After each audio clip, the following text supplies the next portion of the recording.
What's up, guys? It's Griffin with 7B Adventure. I know I haven't done a lot of long form lately, so it's been a lot of shorts. I have some stuff I need to edit and get into, but I'm gonna explain what I've been doing so I can least there's a more descriptive video of what's going on.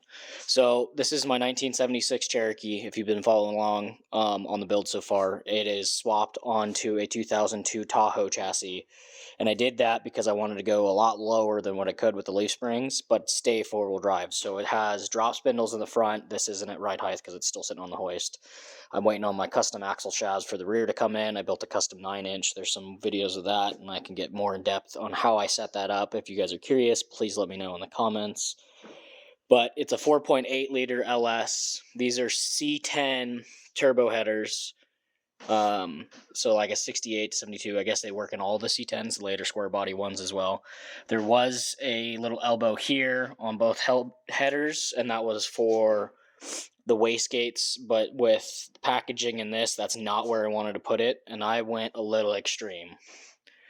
This is a compound system, and I have a lot of people say that won't work, yada yada yada, but I'm going to kind of explain why I'm doing it this way.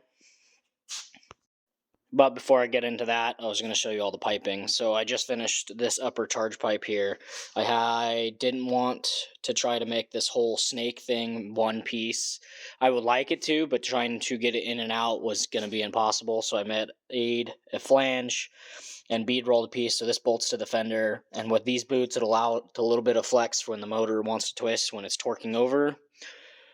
Single 50mm blow-off valve here, so it'll dump boost so it doesn't slow the turbo down. It does have an anti-surge housing on it, so it can theoretically run without it, but for performance look at it, I wanted to keep the turbo spooled up as fast where it needs to be. Temp sensor, this is for the Haltech ECU when I put it in, and I'm going to be doing drive-by-wire on this one so I can set up cruise control a lot easier, and two-step and open loop throttle stuff I can do with the Haltech. I could have stepped down on the exhaust size, but I already had a bunch of 3-inch when I ordered everything, so it goes from driver's side cylinder head, header, crossover, 3-inch flex pipe, 3-inch crossover, and this is dipped up super high because I wanted to clear my cooling fans. I didn't want the exhaust to sit right on top of it. These will get coated or wrapped, so I haven't really decided yet. And then passenger side header comes in, and I tried to swoop this so it's not like a deadhead, but it still swoops in pretty good. And I know this wastegate and this wastegate are not in the perfect efficiency spot, but for fitment, because there's so much stuff to do on this, it didn't work. So this is a GT 3076, and here's the specs. I did a screenshot off of eBay, so these are both eBay turbos. But here's specs on this one. And then this is a T76. It's the same one I run on Tree Hugger. I know it works, so that's why I did that one as well. And for my power ranges, that's why I picked that one. It's rated for 800 to 1,000, and that's kind of where the cap is. I don't need this thing with more than that. Even at 1,000 is going to be ridiculous. So, charge pipe and how this goes, all of the exhaust and the headers feed this primary, or this is the compound turbo, and then this recycles back down off its hot side to feed into that one. And to control this one and slow it down or take its drive pressure away, I have dual 44mm wastegates feeding back into its downpipe, which is then the up pipe for the 76. The 76 is the atmosphere, so this one will get the air filter that's going to loop around and go into a box I'll make, and it'll draw straight off the cowl where the factory heater box was, and then I'm going to put a heater inside the cab. Loops through, another blow-off valve, because this is not an anti-surge housing, so I put another blow-off valve so it'll dump the boost pressure in between on this inner stage charge pipe so it doesn't mess and hurt this turbo and kill it and eat itself, because then it'll put it through this turbo if it takes out the compressor side. Loops through, and it's super tight packaging to get this to fit. I might have to notch and dolly this in a little bit to get it to clear so it doesn't rub, but it was tight.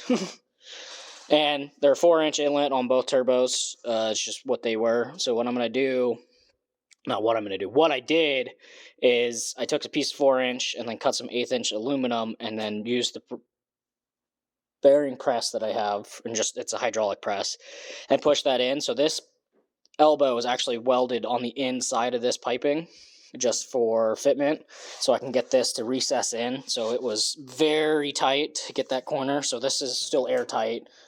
And then still need to do the turbo drains, but to help support the turbos, I did custom mounts off the cylinder head. So this one is a 3-inch to T3 flange multi-layer steel gasket, but I needed to support this because I didn't want to crack the stainless after it gets heated a bunch of times. So it went through, comes across, ties into the cylinder head, and then, so this one wasn't hurting this turbo, I made a mount that ties off the backside of the cylinder head, and that loops through just like that as well. The cool thing with these C10 headers, I was fully expecting to have to remote mount my coil packs like you normally have to do on the tubular style turbo headers for the LSs. Everything fit except for one. I need to massage, which won't take too long. I'll take the header off, mount it on another motor, and clearance it. But these are 90-degree boots, and they fit and clear. Like, there's a couple that are close, but they aren't touching the header, so I can put fiberglass wrap on them and keep them from cooking, but they're not constantly touching the header pipes, which is awesome. I still have one more wastegate to add into this system. It's a 60 millimeter that I control that 76, so it doesn't overboost and have problems. But here's a bottom view so you can see everything. This charge pipe is in, and then my intercooler is mounted almost flat underneath. And why I'm doing this is just for fitment. I'm going to make a shroud that'll tie in and support off of the front cross member for the control arms. And it'll be an air scoop, so it'll push air and scoop air and just go up towards the motor. That one's mounted pretty tight, and just to get everything to fit, this elbow is welded to the intercooler. I capped the old fittings. This stuff is like 3/16 to 188 wall. But this stuff's 093, so I had to be very careful with welding that up. But I didn't really have room because this is super tight to the frame. It's almost touching to put a boot here. So I wrapped this 90 up so I can put the 90 up here and then the boots here. I would love to do the V-bands, and I probably will in the future. But to get this put together, I'm running the silicone boots, and then I bead rolled all of the fittings to keep them from popping off. So 2-inch to 3-inch collector down, ties in, and it'll come into the intercooler here. This side's going to be the same way. I capped it, and the 3-inch is going to come down just slightly and swoop, and then come into right here for a 90, and that's where I'll put the boot, because I want to put the least amount of silicone boots in this as possible, because I know I can weld the pipe together. And then where the upper side came into, it's on the inside of the fender, so this will loop tight, and that's full steering wheel at bump, so the tires won't hit anything. And then they're just trying to make it as compact as possible and clean as possible. I don't want a bunch of janky pipes that aren't welded properly. Alright, so to play with the math to show a little bit, Turbo A, well, that's the compounding turbo, it's the primary, it's the little one. So GT 3076, I know it's pretty small, but for what I want to do and how I want this to act, the math is what I'm looking at is correct. We'll see. So I am running 3 to 4 pound springs in the 44 millimeter wastegates, which control that 76, which comes out to a 1.2 pressure ratio. And to figure out your pressure ratio is you take your boost pressure plus atmosphere, which is 14.7, and then divided by 14.7 gives you your pressure ratio. And then my Turbo B being 76, it's my big atmosphere turbo. That's what feeds the little one. I'm running a 5 pound spring in, so the pressure ratio is a 1.34. So you multiply those together, and I multiplied them together, and it comes out to a 1.6. And 1.6 comes to 8.82 psi. So that's my starting boost value with those added together. They look like they're added, but it's multiplication with how that works. And to figure out a pressure ratio, what your boost pressure is, you just work backwards. So you take your pressure ratio, multiply it by 14.7, and then subtract 14.7. You take that atmosphere off so you know your positive pressure. It'll give you your pressure plus atmosphere, but I want to know where I'm sitting at. So you take that. So you just subtract off of the total pressure, or atmosphere plus pressure, and subtract the atmosphere. You can see what your positive pressure is. But with this system, it'll it's compounding, so it's multiplication. It'll get more and more aggressive the higher I run these up. And I know there's no point to be running them so low. This is a starting point. It'll definitely make more power and more boost than this, but I wanted to get it on the road and test it because I haven't even put head studs in this motor yet. I literally want to build it and make it work. But the idea why I'm running it this way is this GT30 will be making boost by 2,000 RPM, maybe sooner. I'm not 100% sure. It is a fairly small turbo, but that's also why I'm running dual 44mm wastegates. I don't want so much back pressure that it chokes the motor up. So I wanted to make instant boost. I know you can run a supercharger. This is something that sounded fun. That's why I'm doing it.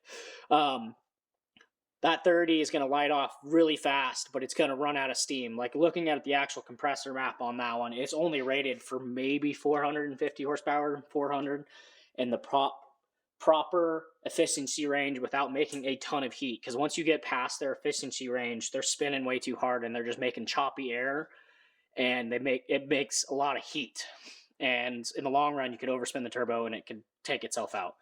So that's why I'm running dual 44s, to bypass that one so it doesn't overspin and make too much boost. And then the 76, I know it is good for 800 to 1,000 horsepower.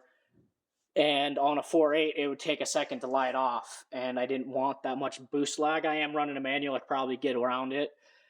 Or I can put a bigger turbo, but that's beside the point. So with that 76, it'll take a second to light off, and on my Cam 5.3 that I had in the race rig originally, it took about 3,500, 3,800 RPM to actually light off and start making boost like I wanted it to.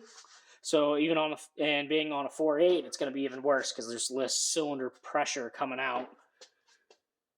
So that's why I'm running a 76 as my big turbo and a 30, because I want it to be light off as soon as possible. I just have to watch the torque curve because it still has factory rods and pistons in it, so I don't want to fold anything over. But starting at 8, I know is safe, and I can run that on pump gas, and I'll be super conservative on the timing. So I know there wasn't a lot of fab work in this video, but I just wanted to explain where I'm at and what I'm doing so you guys can see. If you're interested, please let me know, comment, tell me if I'm doing it wrong, because everyone else sees, not everyone, there's a lot of people that definitely say, oh, it won't work, yada yada, or it'll drive like crap. There really isn't a reason why it should. Yes, I can make way too much boost and blow this motor up really fast. I don't think there's going to be a lag issue by any means because this is being so small, and these will recycle so much of the exhaust energy to keep this from being a choking point and feed that turbo like it's supposed to. And then to keep that one from choking up, I am putting 4-inch exhaust on it and 4-inch inside the chassis with a big truck muffler, just to keep as much back pressure down post-turbo. Pre-turbo is just how you get drive pressure. You kind of want to have back pressure. And that's a T4 turbo, and I had the specs pulled up for that. I believe it should be in this video. If not, please let me know, and I'll put a full, not screen grab, but just a write-up of what the turbos are in the description as well. So, in conclusion, GT30, high-pressure turbo, high-volume turbo on the 76, twin 44mm wastegates, a single 60mm wastegate, twin 50mm blow-off valves, and a 4.8 that's going to be begging for its life.